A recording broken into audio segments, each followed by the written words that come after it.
Graça e a paz do Senhor Jesus, amém? Estejam sobre nós, desde agora e para todo sempre, amém. Isso aí. Meus irmãos e minhas irmãs, antes da gente falar aqui da mensagem, enquanto eu estava ali em oração, me veio à mente que normalmente se espera muito que o pregador ele se prepare, né, para trazer uma mensagem. Mas, ao mesmo tempo, eu me lembrei que nós somos desafiados, enquanto igreja, também nos prepararmos para isso, né? E um dos segredos que os grandes pregadores falam, né, e que eu sempre ouvi falar, é que nós somos desafiados a nunca ver o púlpito como mais um dia, mas sempre é uma nova experiência de Deus sendo derramada aqui, no meio do seu povo.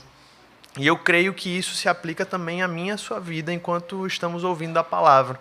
Nunca podemos cair no erro de acreditar que só estamos vivendo mais um domingo. Na verdade, é mais uma experiência e uma nova experiência do revelar de Deus para as nossas vidas. Então, convido você nessa noite a ver sob essa perspectiva, porque eu creio que esse é um dos desafios que é lançado diante de nós quando a gente está diante da palavra de Deus. Amém? Então eu queria, diante disso, convidá-lo a, se você puder, ficar de pé nesse momento, em reverência à palavra de Deus, e para que você possa ainda mais focar a sua atenção, abrir a sua Bíblia no livro dos Salmos, Salmo de número 11, e fazer essa leitura comigo. Salmo de número 11, do versículo 1 ao versículo 7. E eu vou pedir a sua ajuda. Eu vou ler um versículo e vocês leem o segundo, e assim até o versículo 7. A gente lê o 7 juntos, mas a gente vai intercalando até lá. Eu começo dizendo assim: No Senhor me refugio. Como então vocês podem dizer-me: fuja como um pássaro para os montes?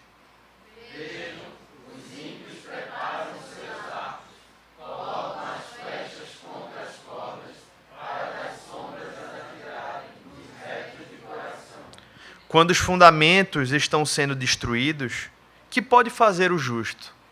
O Senhor está no seu santo templo. O Senhor tem o seu trono nos céus.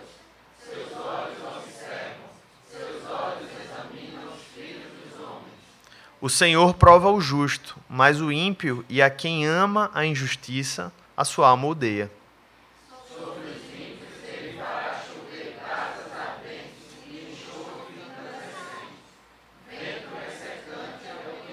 Todos juntos, pois o Senhor é justo e ama a justiça. Os retos verão a sua face. Senhor Deus e Pai, ministra essa palavra aos nossos corações. Me ajuda, Pai, para que como mensageiro nessa noite, como vaso, como instrumento, o Senhor me use conforme a Tua vontade, Pai, para a glória do Teu nome e para abençoar muitas vidas. E que o Senhor também prepare o coração, Pai, de todos aqueles que estão aqui para ouvir a Tua palavra. Porque se não for por meio do Teu Espírito, Pai, tudo que estamos fazendo aqui é inútil, é sem sentido. Mas, por outro lado, se fazemos isso no Espírito Santo de Deus, Pai, o que estamos vivendo aqui nessa noite é algo que realmente nos marcará, nos transformará e nos edificará no Senhor. Te pedimos isso em nome de Jesus. Amém. Fica à vontade no seu lugar. Meus irmãos e irmãs, temos vivido tempos difíceis em nosso mundo, em nossa nação. Com isso eu não estou dizendo que já vivemos tempos fáceis em outros momentos. Não é porque em outros tempos também vivemos tempos difíceis que isso diminui os desafios que vivemos hoje. E o fato é que temos vivido tempos difíceis. Nossa nação não deixa esconder os desafios que temos vivido enquanto país. Nunca fomos um país rico, o Brasil nunca foi, mas há 5 anos estamos vivendo uma crise grave em nossa nação, uma crise econômica que não apresenta ainda soluções e sinais de uma verdadeira solução. Continuamos com mais de 12 milhões de desempregados. Pode ter havido reduções, mas são 12 milhões de desempregados. A política ainda se encontra num cenário muito crítico, muita polarização, de modo que ainda sequer conseguimos conversar sobre esse assunto e travar diálogos com pessoas que pensam diferente de nós. Os jovens em nosso país, os jovens que são sempre os mais idealistas, o que eu tenho percebido é que os jovens do nosso país têm sido cada vez mais pessimistas. Eu tive uma conversa essa semana com 2 e a perspectiva é simplesmente que não há solução, não existe uma esperança. Pelo menos isso tenha sido a média da realidade do que eu tenho visto ao meu redor. E as pessoas dizem, não acredito. Eu não acredito que o país tem como sair da situação que se encontra, pode melhorar um pouco de um lado, melhorar de outro, mas não acreditamos, era isso que eles diziam, em uma mudança. O número de suicídios, eu falei isso domingo passado, aumentou na última contagem em 24% entre os adolescentes. Foram mais de aproximadamente 5.000 suicídios de 2011 e 2016 e mais de 10.000 tentativas. E a gente está hoje nesse mês, né, o mês de setembro, onde se fala muito sobre isso, e nós não podemos deixar de lembrar dessa realidade que está ao nosso redor. Né, e até o que parecia ser algo bom, né, o crescimento da igreja nas últimas décadas, faz a gente pensar o que a gente tem vivido, porque a igreja cresceu, mas o país não mudou. Então, até que ponto isso é, de fato, um verdadeiro crescimento da igreja no país, da verdadeira igreja de Cristo. Então, o fato, meus irmãos, é que temos vivido tempos difíceis. A lista seria enorme, mas o que eu quero dizer é que vivemos tempos difíceis. E assim como vivemos tempos difíceis hoje, Davi estava vivendo tempos difíceis quando ele escreveu esse salmo. Na verdade, Davi sempre sofreu momentos difíceis na vida dele. Ele sofreu grandes coisas, mas uma das que a gente se recorda na história é que ele sofreu perseguições incessantes por parte de Saul na sua vida, e ele não revidava, ele tentava ser bom, ele tentava ser misericordioso, mas parece que Saul era obstinado e dizia, não, eu não vou mudar, eu vou continuar a lhe perseguir. Ao mesmo tempo, Davi sofreu um golpe de estado do seu próprio filho e teve que se exilar em razão daquilo. E certamente Davi também passou por situações muito difíceis. E a cena do Salmo 11 é em meio a esse cenário que Davi enfrentava, um homem que enfrentou muitos desafios. A gente poderia tentar imaginar essa cena do Salmo 11 da seguinte maneira. Davi enfrentando todas aquelas lutas que ele enfrentava, todos aqueles desafios que ele passou em sua vida, e alguém chega para Davi dizendo assim, Davi, desiste de tudo, Davi. Davi, foge, Davi. Davi, abandona a tua vida, abandona isso que tem vivido. De repente, se fosse ali no contexto da perseguição de Saul, era dizer, Davi, vai embora desse país, Davi. Davi, vai, ou então mata esse homem logo de uma vez e desiste de viver essa vida piedosa que tu tens tentado viver. E o fato é que o que está acontecendo aqui no Salmo 11 é muito provavelmente alguém que é de sua confiança ou próximo dele, que chega para tentar aconselhá-lo, mas trazendo esse conselho de dizer, Davi, desiste, Davi, foge, Davi, não persevera, essa realidade que está te afligindo, Davi, ela não vai cessar, é melhor você desistir, você não vai suportar por muito mais tempo isso que você tem vivido. E o que aconteceu com Davi aqui, meus irmãos, é muito semelhante ao que acontece conosco no século XXI. Ouvimos isso por meio de amigos, por vezes de inimigos, e até muitas vezes são palavras que vêm do nosso próprio coração e da nossa mente enganosa.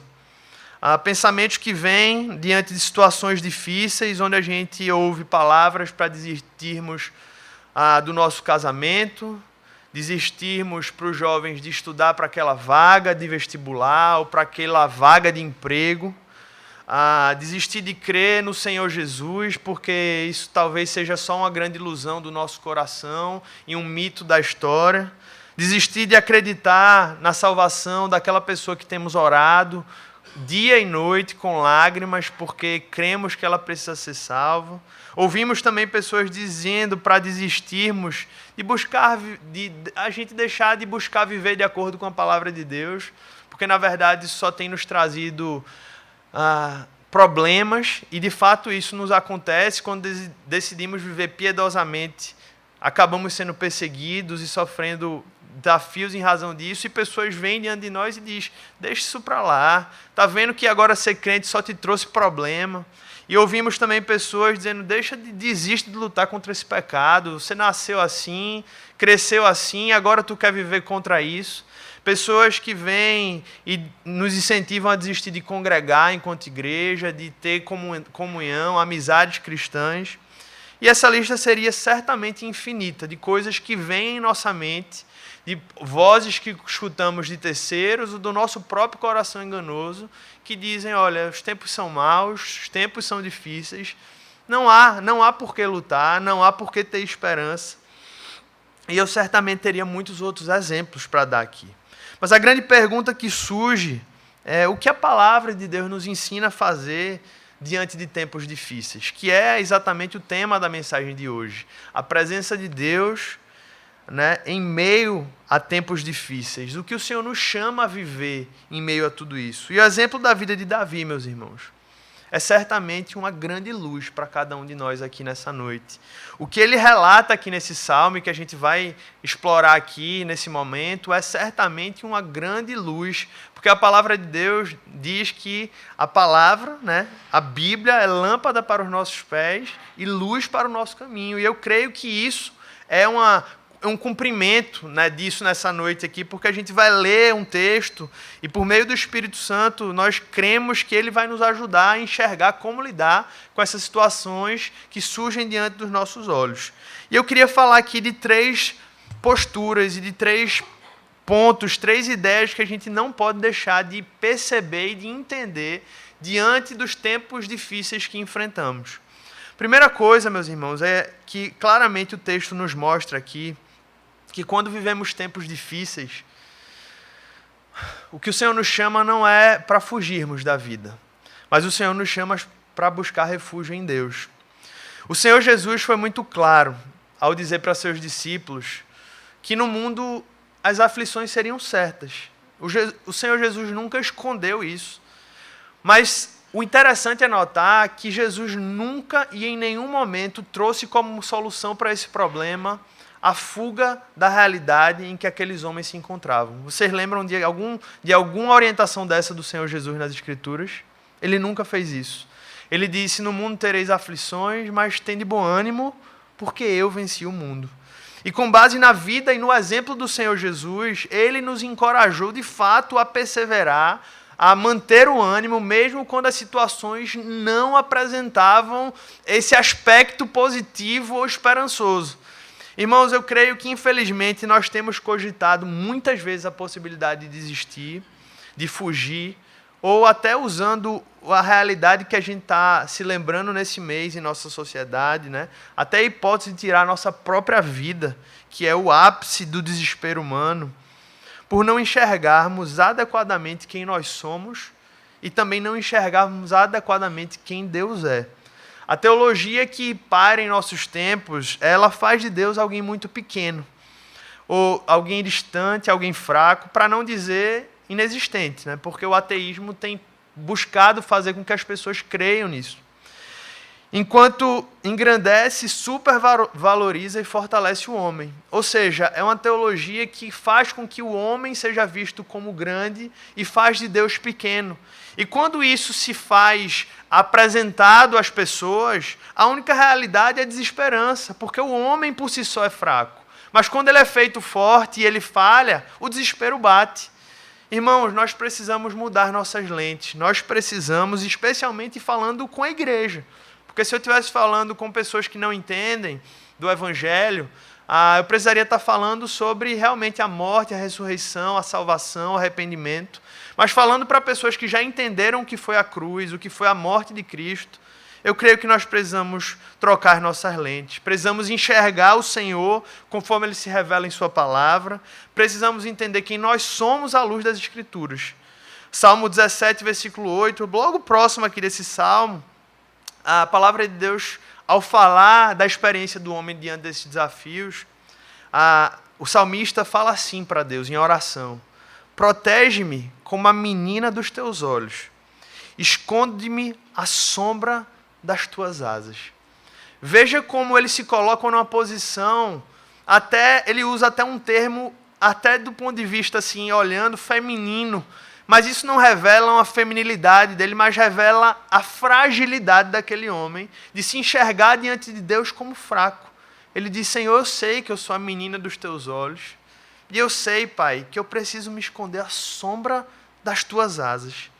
E é justamente essa mudança de lente, meus irmãos, que precisa estar sendo limpada e esclarecida todos os dias das nossas vidas, que a gente precisa fazer, porque a partir do momento em que enxergamos a Deus e a nós mesmos de acordo com as Escrituras, eu diria que nós nos sentimos mais do que motivados.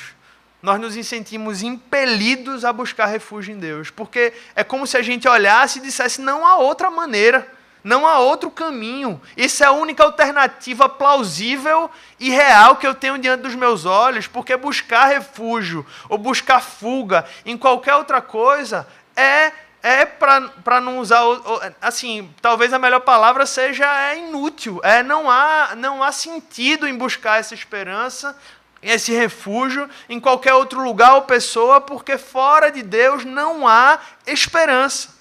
Eu ouso dizer, meus irmãos, que quando realmente entendemos o que a palavra revela sobre o homem e revela sobre Deus, desejamos esse refúgio não somente nos momentos difíceis, mas em toda e em qualquer situação. Porque agora a gente passou a entender que o homem, como a palavra fala, não passa de um sopro, de uma neblina. Entendemos que em Deus nós vivemos, nos movemos e existimos. Entendemos que fomos criados para o louvor da sua glória, que mais vale um dia em seus atos do que 1000 fora dele. Entendemos que a fuga no álcool, no poder, no prazer, ou até a fuga física do mapa, que é o que muitas pessoas querem fazer: eu quero sair de tudo, eu quero abandonar, ou eu quero fugir da própria vida e eu não quero mais ter essa experiência. Porque quando a gente olha na Bíblia, a gente entende que nada disso é capaz de trazer satisfação para o homem. Até a própria morte, meus irmãos, quando ela é vivida sem Deus, ela traz uma falsa fuga. Porque a Bíblia fala, eu vou falar um pouco mais à frente, que só há duas realidades.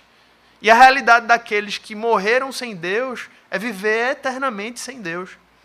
E como dizia John Stott, gente, ao falar dessa perspectiva de que o homem tem o seu coração desesperado e insatisfeito, ele fala que o coração do problema do homem, ou seja, o centro do problema do homem, é o problema do coração humano.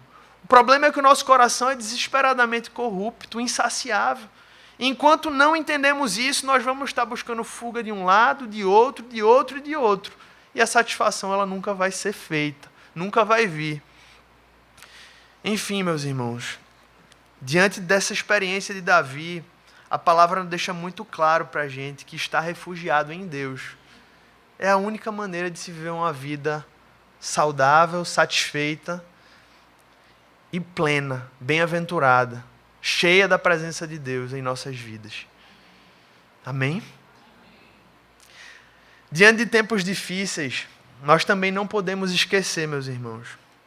E a gente vê isso aqui no versículo 4 desse salmo.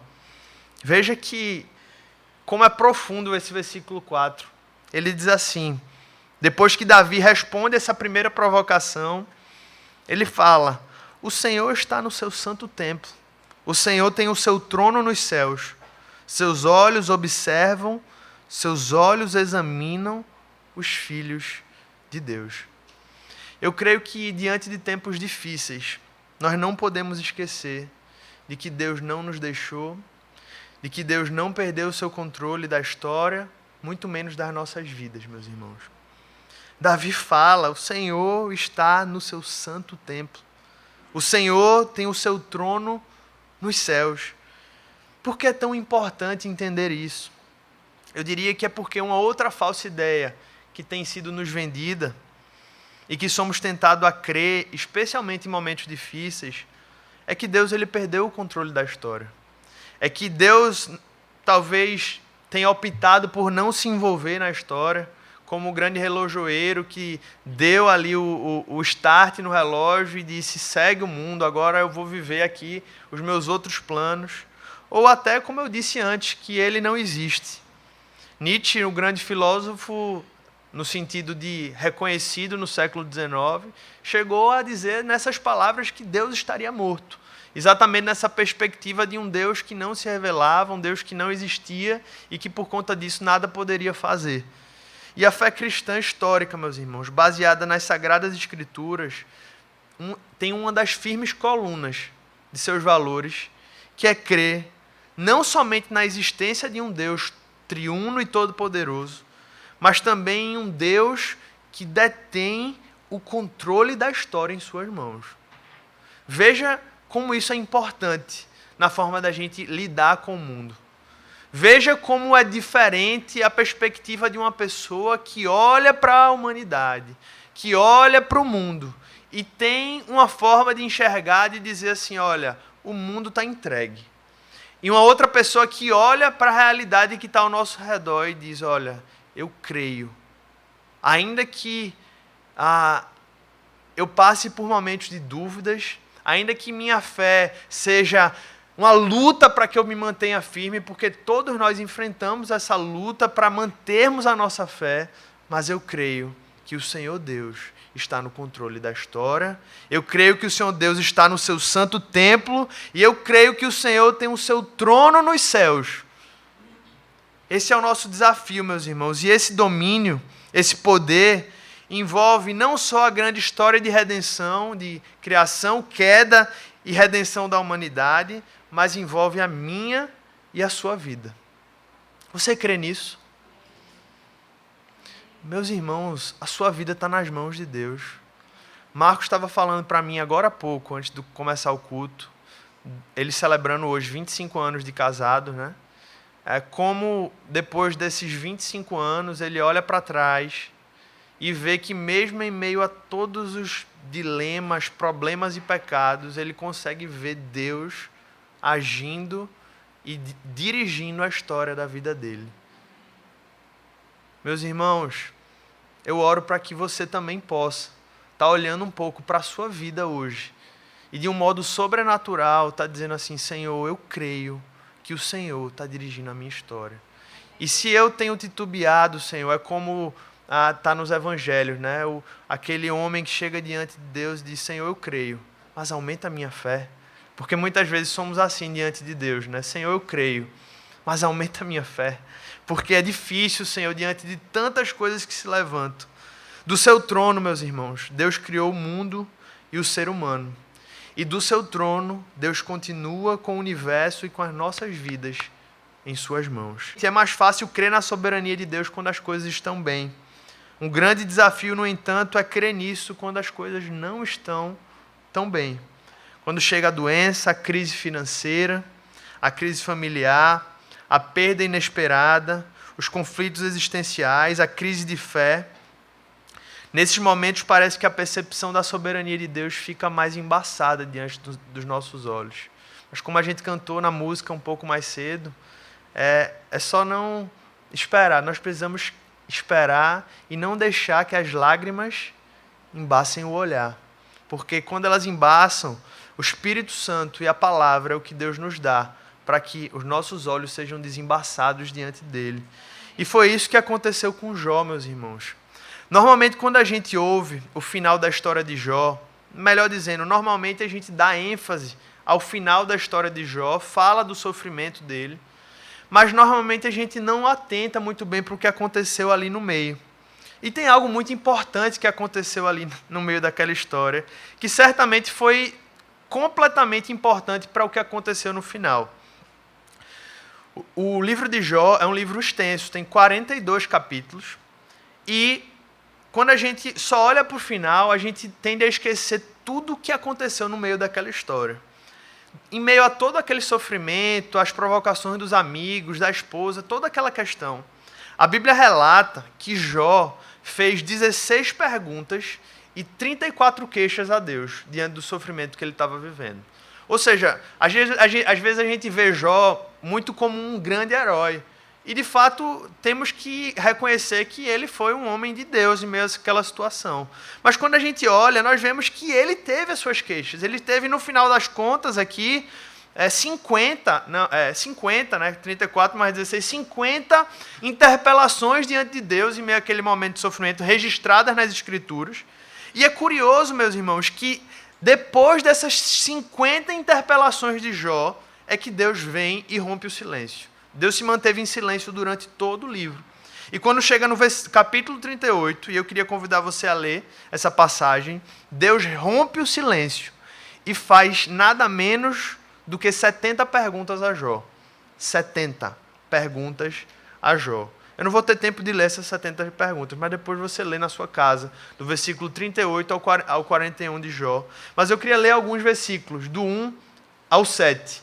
A Bíblia diz que o Senhor, depois dessas 50 interpelações, disse assim: respondeu a Jó do meio da tempestade, e disse ele: quem é esse que obscurece o meu conselho com palavras sem conhecimento? Falando de Jó, tá? Prepare-se como simples homem, vou fazer-lhe perguntas, e você me responderá. E aí ele começa a fazer as perguntas a Jó. Onde você estava quando eu lancei os alicerces da terra, Jó? Responda-me, se é que você sabe tanto. Quem marcou os limites das suas dimensões? Vai ver que você sabe. E quem estendeu sobre ela a linha de medir? E as suas bases, sobre o que foram postas? E quem colocou sua pedra de esquina, enquanto as estrelas matutinas juntas cantavam e todos os anjos se regozijavam?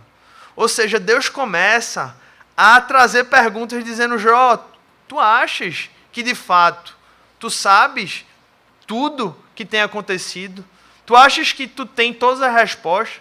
Calma, Jó. E ele começa a fazer perguntas, 70 perguntas. E é curioso que em meio a essas perguntas, justamente por serem perguntas, Deus não trouxe nenhuma resposta direta a Jó, nem justificou a ele o porquê de todo aquele sofrimento.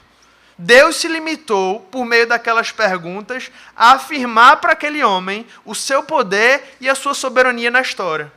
Ou seja, Deus não nos deve respostas, meus irmãos. Deus pode nos dar resposta, mas Deus não nos deve respostas. Deus já nos deu o seu amor, a sua graça, a sua misericórdia e o seu próprio Filho. Mas respostas Ele não nos prometeu nas Escrituras. Eu não estou dizendo que nós não podemos dizer: Senhor, me ajuda a entender.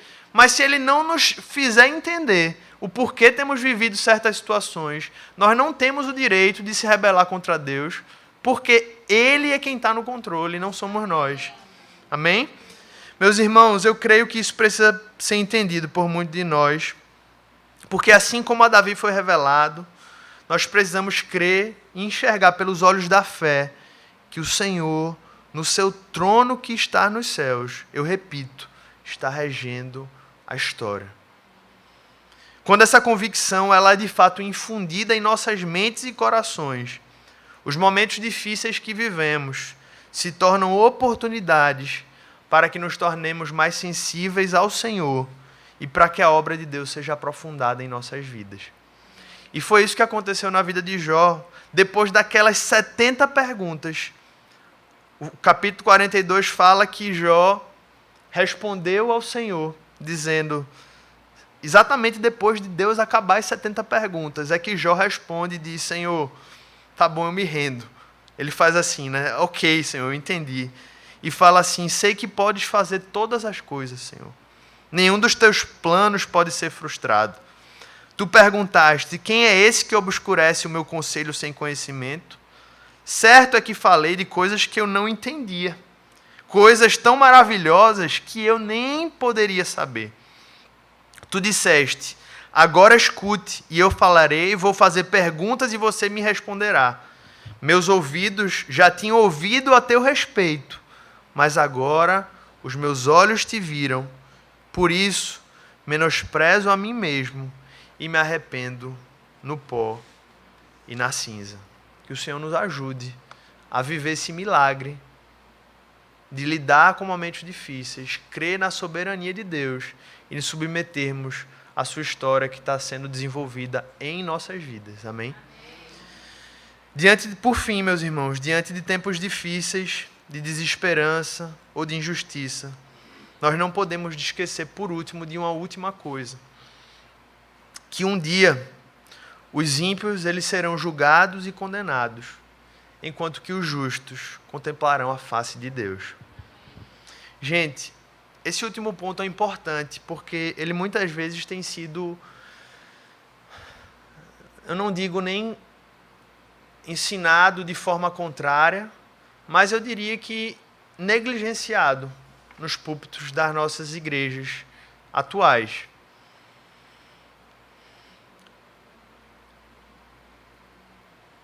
Não podemos deixar, meus irmãos, de pregar que só existem dois destinos finais para a experiência da vida do homem. Não podemos deixar de dizer que isso é verdade, de que isso é real.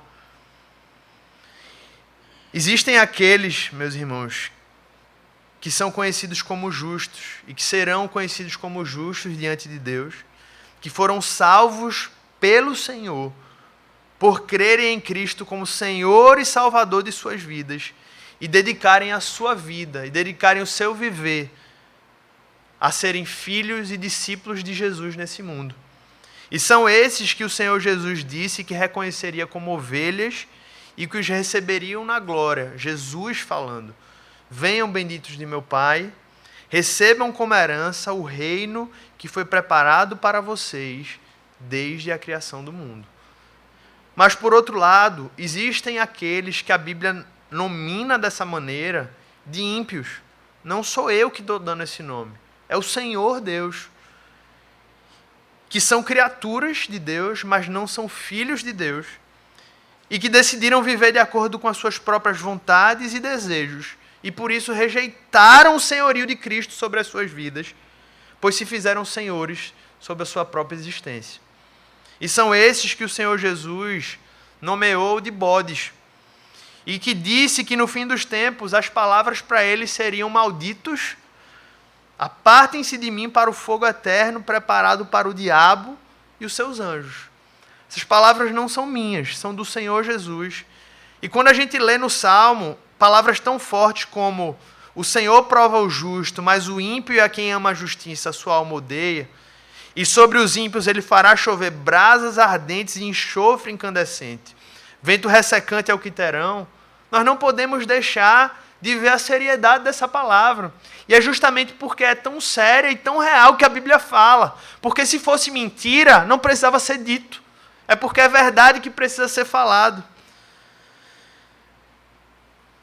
E sabe o que significa para a gente, meus irmãos? Além de várias outras coisas, é de que vale a pena se manter fiel a Deus em tempos difíceis. Porque o que nos está prometido é algo muito maior. Vale a pena, inclusive, suportar o sofrimento por amor a Deus. Porque, afinal, meus irmãos, chegará um tempo, como está lá em Apocalipse, que Ele enxugará dos seus olhos toda lágrima, não haverá mais morte, nem tristeza, nem choro, nem dor, pois a antiga ordem já passou. Pouco mais à frente, o texto continua falando que já não haverá maldição nenhuma. O trono de Deus e do Cordeiro estará na cidade e os seus servos o servirão. Eles verão a sua face e o seu nome estará na testa deles. Não haverá mais noite, eles não precisarão de luz, de candeia, nem da luz do sol, pois o Senhor Deus os iluminará e eles reinarão para todo sempre. E depois dessas palavras, o apóstolo João conclui dizendo que o anjo me disse: estas palavras são dignas de confiança e verdadeiras. Isso não é uma história, uma falsa história, um conto narrado. Essas palavras são dignas de confiança e verdadeiras. O Senhor, o Deus dos espíritos dos profetas, enviou o seu anjo para mostrar aos seus servos as coisas que em breve hão de acontecer. Eis que vem em breve, feliz aquele que guarda as palavras da profecia desse livro. Eu não sei, meus irmãos, minhas irmãs, o que cada um de vocês tem passado, enfrentado. Não temos essa capacidade de ler a mente de cada uma das pessoas que estão aqui. Mas o que eu sei é que, independente do tempo difícil que você já tenha vivido, esteja vivendo ou ainda viverá, certamente a experiência vivenciada por Davi e os aprendizados dela extraídos e relatados nesse salmo podem se aplicar à sua vida hoje. Relembrando, quando vivemos tempos difíceis, nós não somos chamados por Deus para fugir da vida, mas somos chamados para buscar refúgio nele. Segundo lugar, é que em tempos difíceis, nós precisamos lembrar que Deus não nos deixou, nem muito menos perdeu o controle da nossa vida, nem da história. E por fim, meus irmãos, lembrar dessa verdade, que um dia os ímpios serão julgados e condenados, enquanto os justos contemplarão a face de Deus. Você crê nisso? Amém. Eu imagino que a maioria de nós cremos nisso. E muitas vezes o maior desafio não é só crer, mas é viver de acordo com aquilo que nós cremos. O mais difícil é de fato buscar refúgio em Deus, ao invés de fugir de Deus em busca de falsos deuses. O mais difícil é viver debaixo da confiança de que cada passo dado por nós, enquanto filhos de Deus, é um passo dado debaixo do cuidado do nosso Pai Celestial. Porque crer, meus irmãos, já é um passo importante, mas viver de acordo com aquilo que nós cremos é um outro passo que o Senhor nos chama a viver.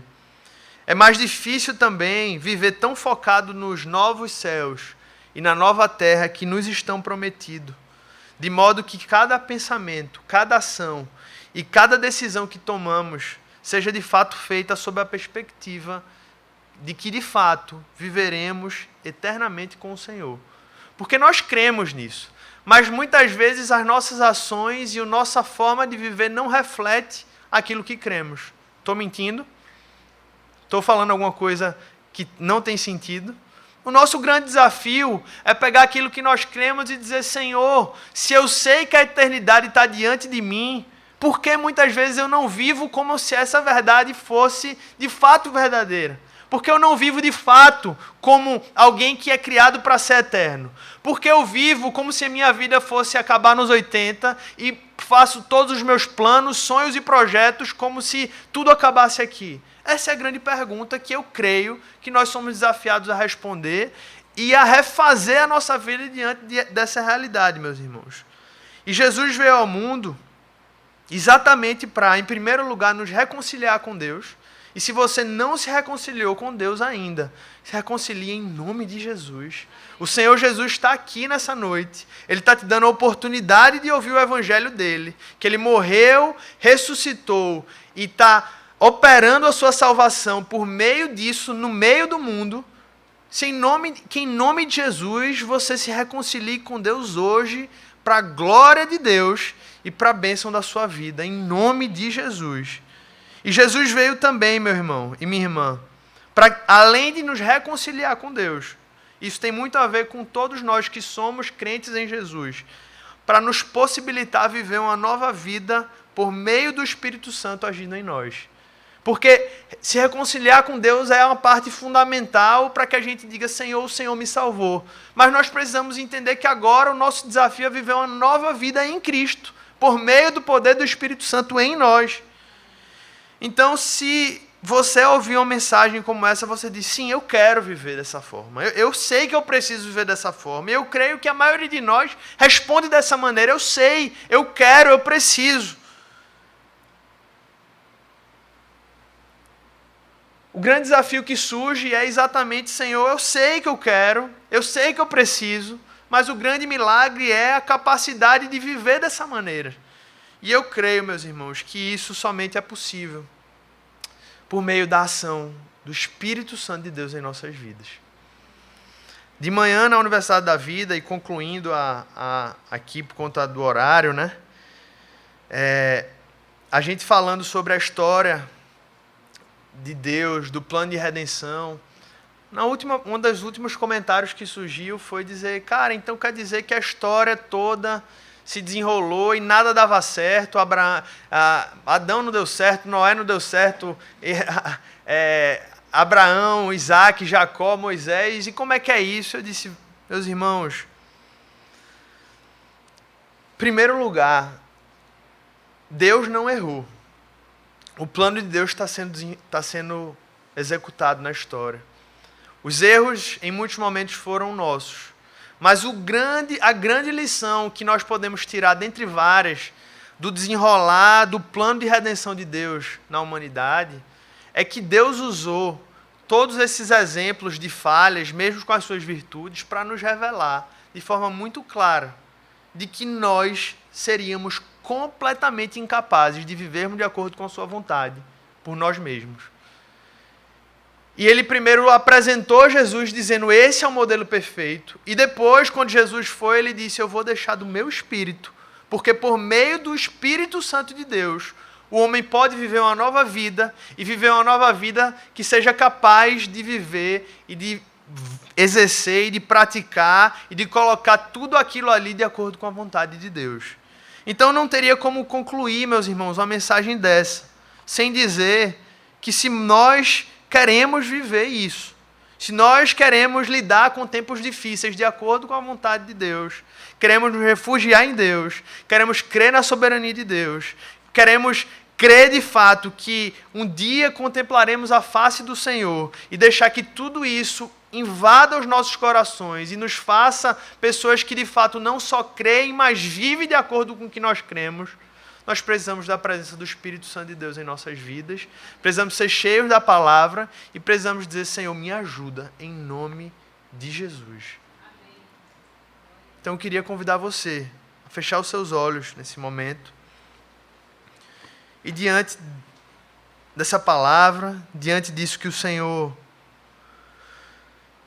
ministrou ao meu e ao seu coração, convidá-lo a orar, pedindo a ajuda do Senhor.